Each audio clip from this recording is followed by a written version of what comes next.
welcome to another episode of I Made That. I'm your host, Chloe Emme. I Made That podcast.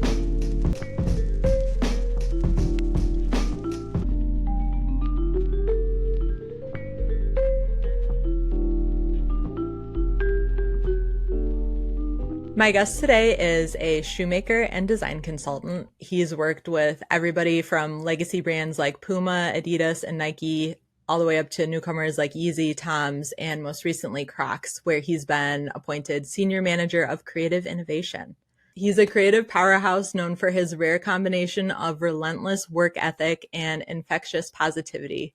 He continues to elevate his own career while mentoring the next generation of creative talent. I'm super excited to jump into his journey from studying industrial design to shaping some of the most iconic footwear designs and what it takes to truly thrive in a highly competitive field. So please welcome my guest, Cesar Idrobo. Thank you for the kind introduction, Chloe. That was very nice. Yeah, absolutely. So I always like to start out, I want to hear what you do in your own words for some of our listeners that might not be familiar. Yeah, so in my own words, I pretty much bring an idea from a sketch to reality in a very quick way, quick and dirty, like we call it, quick and dirty. And I try to bring anything that is it's an idea to a reality, but a reality that you can produce, mass produce. Um, So I like to, I like to call myself a maker because I am most of the time making, either my designs or someone else's. But that's what I do day to day is figure out how to make things. I like that. That's a fun job title. Okay, so I know you just started out at Crocs. You have a really long job title. Can you talk about what your current day-to-day involves? Well, right now there is a lot of figuring out to do.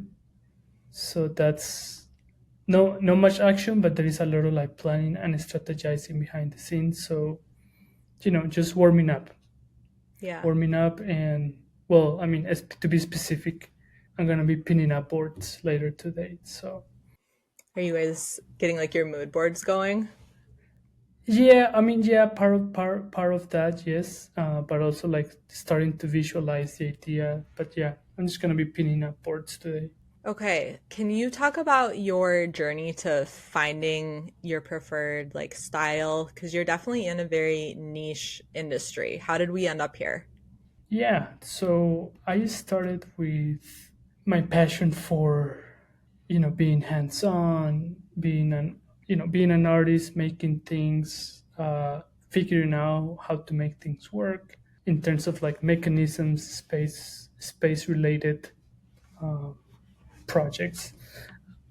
From a very early age, I was involved in arts, so I think that like put a seed in me that I wanted to be in this industry in a creative field.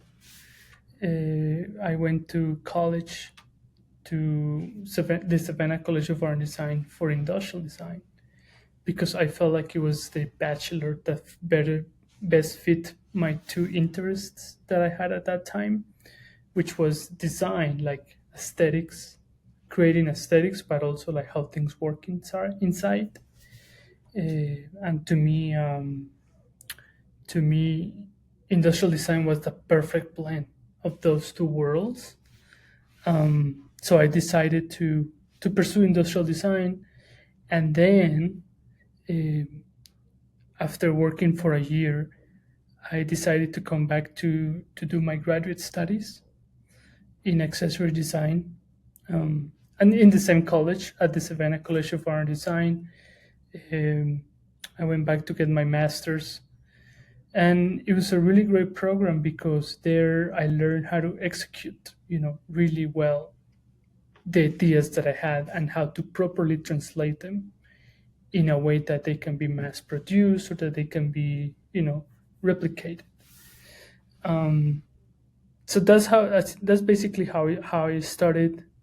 Well, first preparing myself with the proper training because I didn't want to, I wanted to know what I was doing. And then how everything started was with my first job at Adidas as a footwear developer for the Yeezy business unit.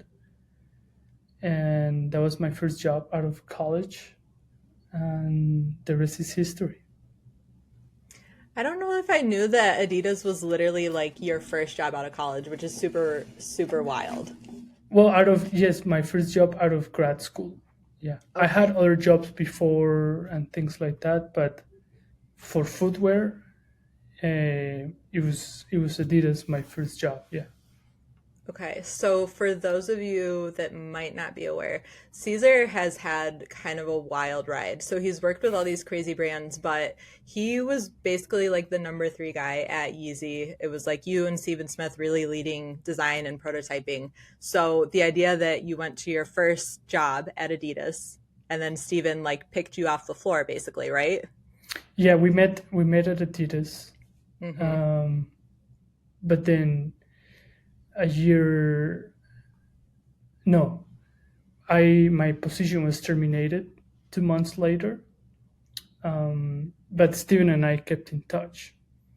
So a year later, when there was an opportunity to,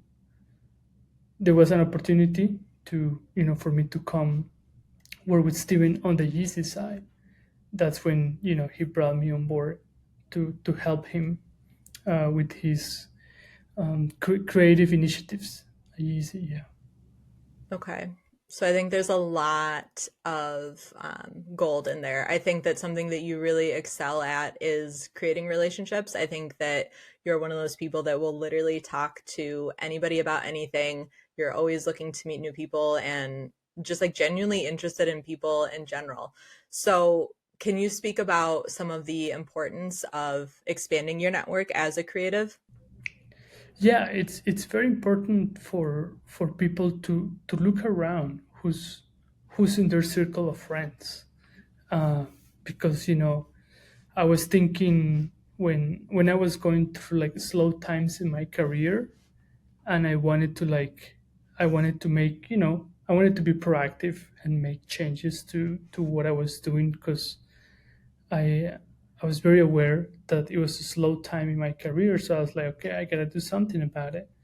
And one of the things um, that I actually they talk about this at church.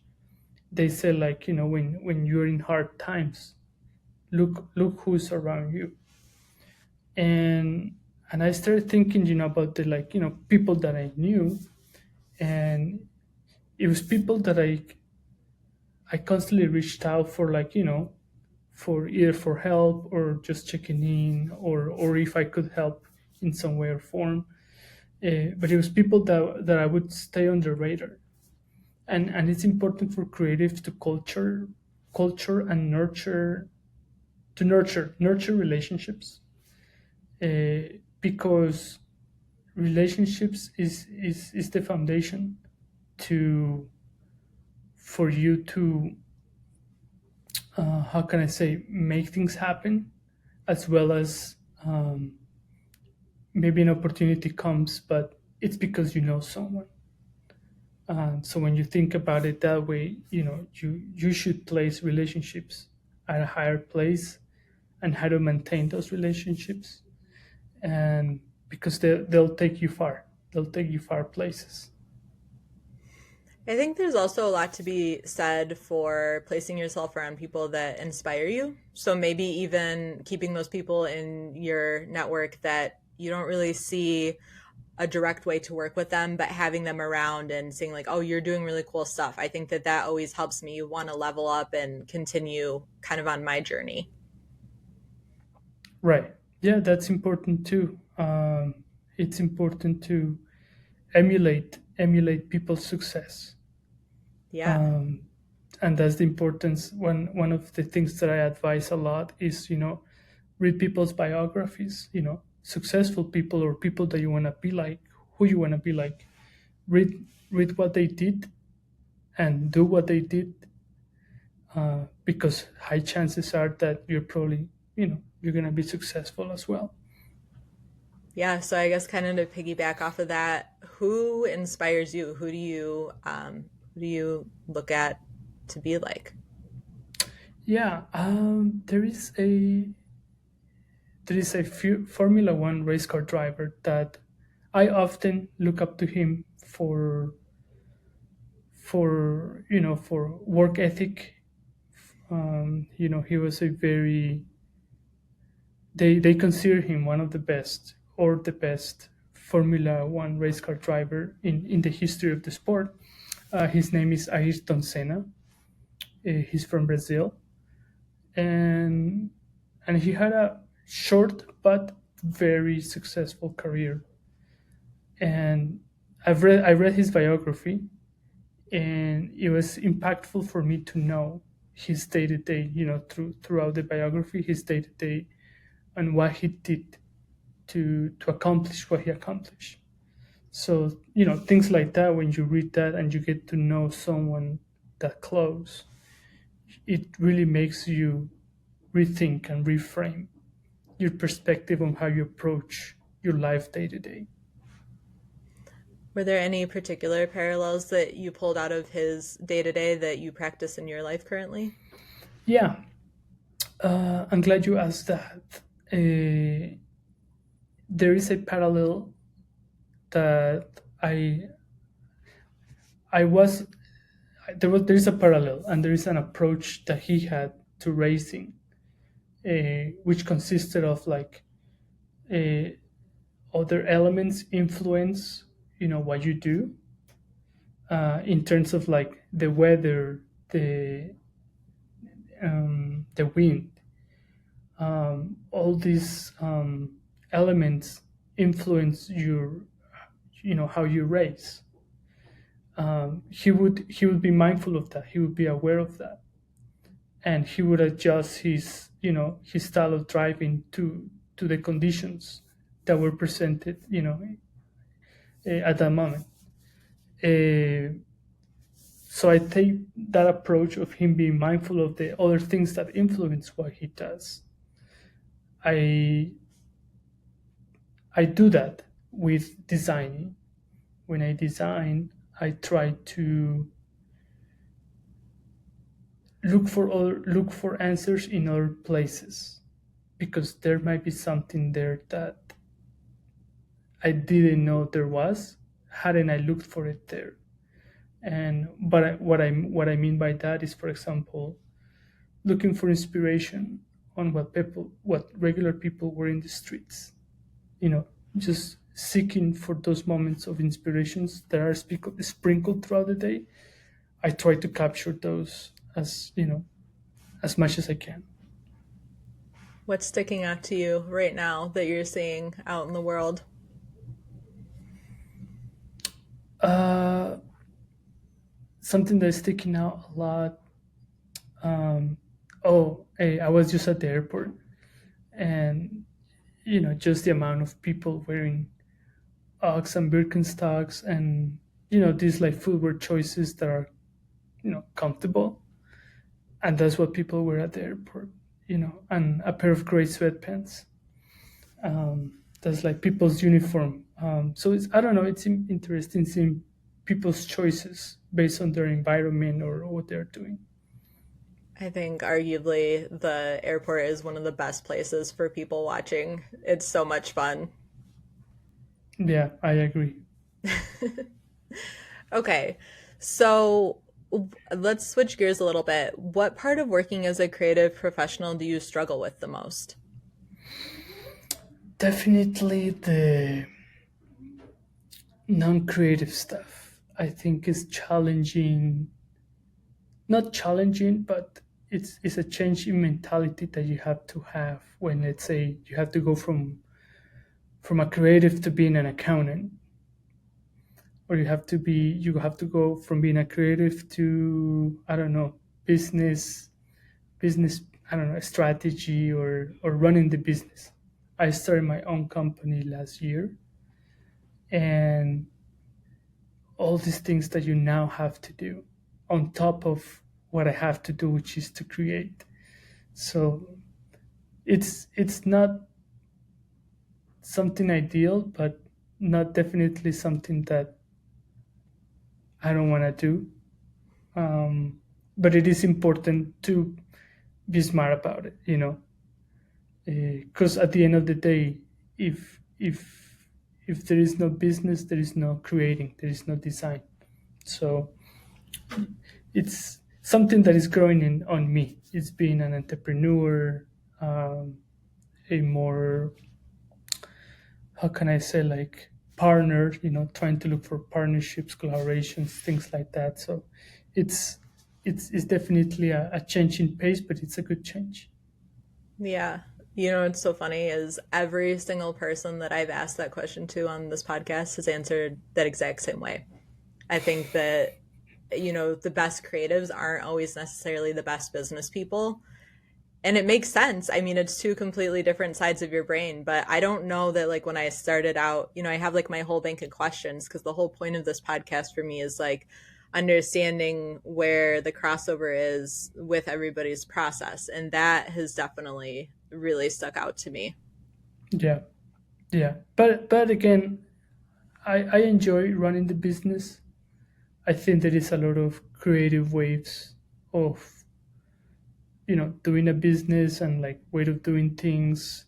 So there is like a game to it, like a game like approach to running a business. So I like that. But yes, of course, I would rather just spend my energy on getting lost and finding new ideas and things like that. Yeah. Mm. So, something that usually goes along with that question for a lot of my guests is the idea of selling themselves. I feel like you don't necessarily have as much of an issue as I usually run into with like peer creatives with selling yourself or talking about what you do at such a high level. Do you feel like that's accurate? I think is to me that's, I mean, I could see that being an issue, but it's not to me. To me, the real issue is finding enough time on my day to promote myself. Mm-hmm. Like I wish I could do it 24/7, Yeah. but there is just so much time in my day, in a week, that I can truly sit down and focus on new business. Yeah. So that's something that I try to, you know, try to balance. That makes sense. Okay, what fires you up? Like, what gets you the most excited about your job or your creative process? Oh, I think when you start translating the ideas into products, and you start like, okay, let's look for ways to convey this idea as close as possible to the artistic vision of the designer.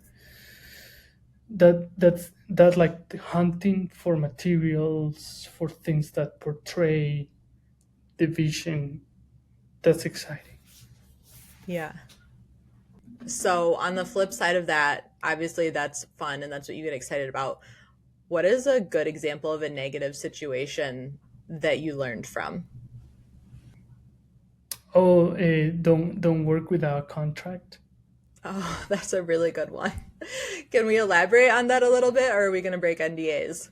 No, no, I couldn't. I mean, You don't have to talk about like who the actual people were, but maybe just like, oh, I went into this project. Like, what did that look like when you first learned that lesson? right. Well, also like maybe, yeah, that's true. Working without project or without agreeing to a statement of work, and then without agreeing to payment terms. Mm-hmm. Um, I mean, I just can think of this scenario where I was promised, half a from, which they paid, and then I delivered the project, but then the other half was never paid. Oh, that's a bummer. Yeah, it was a bummer. Yeah, but um, again, I didn't have contract or anything in between. It was a small project. Um, it was for someone that I knew, so I thought, I wasn't gonna have issues, but I did, and here we are, Yeah, $400 short. Oh no, that one really broke the bank. I know, right? But yeah, it's okay. You live and learn, and you're. I think you're more. How can I say? Like your senses sharpen, Yeah, more savvy. and yeah, and now it won't happen again. Exactly. And I think that kind of feeds into like the business side of things as well. I think that, as you are on this journey of being a creative entrepreneur, obviously there's going to be lessons like that, and you have to really lock down your processes. So I think for me, I have an engagement letter, and every single client that I work with, I have them sign it annually if they're long-term clients. But we sit down, it lays out, here's the payment terms, here's what you can expect for delivery, all that, who owns like the intellectual property once everything is delivered, before it's delivered, all that kind of stuff. So whatever kind of creative you are, I do think that it is important to have some kind of catch all that at least covers you from the start.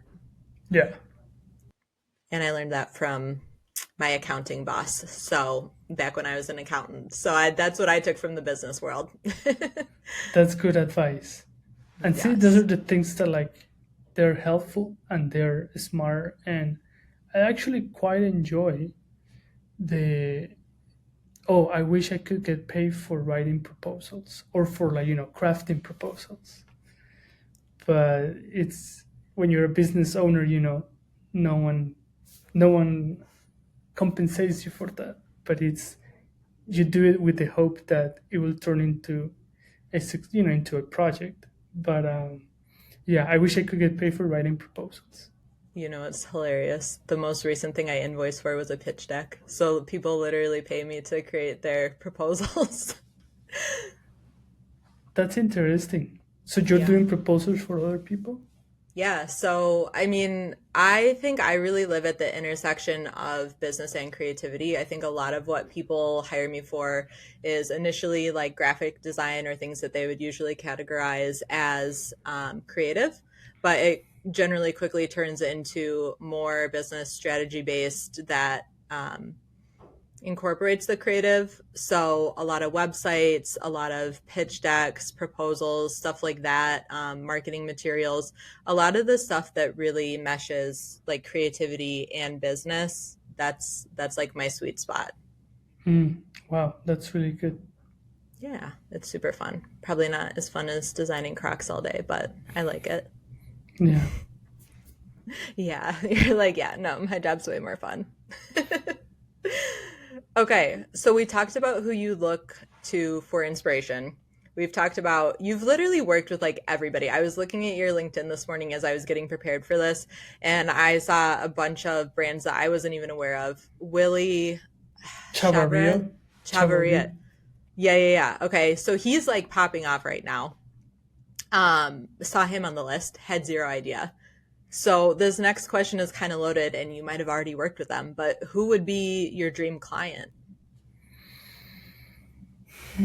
Dream client. I really like the history that Puma has. I would like to entertain that thought because Puma has such a like rich heritage, like early 2000 designs. There is a lot of things to unfold in that era for Puma that I think you could rechannel that energy in a different way, but you emulate the approach, but the outcome is different. And see what I would love to, yeah, entertain that thought of let's think how we were thinking back then, but what we would do now. So Yeah. I'm always intrigued by what that result could be.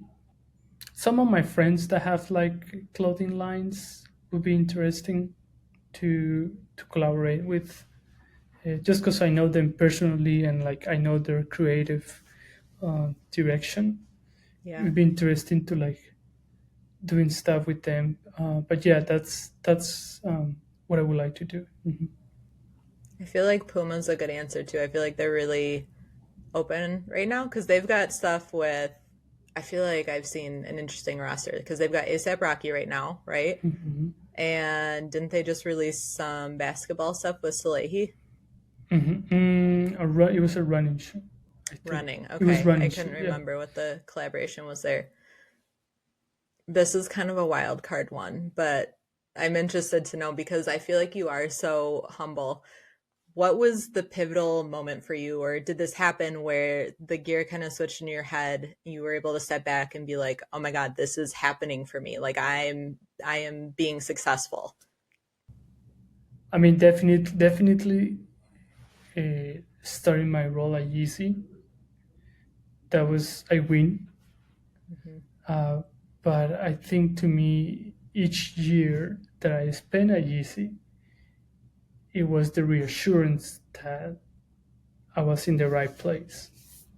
Um, because, yes, a lot of people make it to Yeezy or could make it to Yeezy, but it's another thing staying at Yeezy. Yeah, that's what I've heard. So for me, being there 5 years is a badge of honor. That is a long time. Yeah. Maybe like the longest that anybody's been there, almost. No, there's people with longer that's work with him. It's my boss is Steven. Okay, He's but the that's like longest one person. Yeah. continuously, because there are people that have been around the picture for like 15 years, but they're like on and off. But if you look at it continuously, then Steven is it's 8 years. Yeah, and I'm 5. Hmm. That's pretty good. Okay, well, we're gonna jump from that into the question that I get to ask every single person that comes on this podcast. What is the wildest story that you can tell me on this podcast, Caesar? Yeah, so I gave it a lot of thought. Hmm. Um, when you sent me the email and you gave me the heads up, hey, think about it. I was just like, okay, let's go through the files. Um,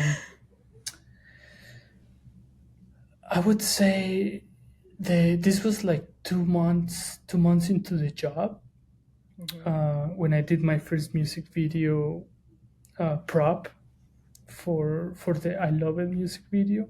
Hmm. This was the big slides, the oversized slides. Got it. Love it. Uh, it was a challenging project, from the deadline to the technical difficulties or like challenges. So it was challenging but successful in the sense that we made it. That is, Hmm. it was done, and it was actually a quite well done piece, because we tried to portray and to make it also well. We tried to portray the essence of the original slide that we were replicating, but also we had to make it function, because I couldn't have done a prop that you couldn't walk in. Yeah, I didn't even think So about that. I had to engineer that into making the prop. When I was making the prop, there is an elastic strap that you can slide your feet in, that allows you to like actually walk in the slide, Oh, wow. because the strap itself wouldn't have been enough. Like, just it would have been impossible. Because I figured that like they're gonna try to move or walk in this, so they're gonna need a way to keep it secure. But anyways, we figured that out. We get it done. I We leave all the wardrobe in the room where Ye was changing. We left it there, and I was thinking, like, I wonder what he's gonna think. Like, I wonder what he's gonna think of the slides. We I'm perfectionist sometimes. I'm less now, but I was before. And I was thinking, well, I got it done, but this is off, things like that. But I got it done. And I never thought my coworker came and told me, like, hey, check Twitter. And I was like, wait, what's going on? And then he said, like, yeah, tweeted the slides that you made. And that's when he took the picture, the top down picture of the big slides, uh, saying that like, are these big enough? Um, Something like that. But yeah, that was very shocking moment because I was new in the job and something like that happened. So I was like, wow, like it felt good. Yeah, I bet to so quickly get like that public of recognition is wild. I know I've had some instances like that where I have really high profile clients. Probably the most high profile was when I got to have some design work in a Super Bowl commercial.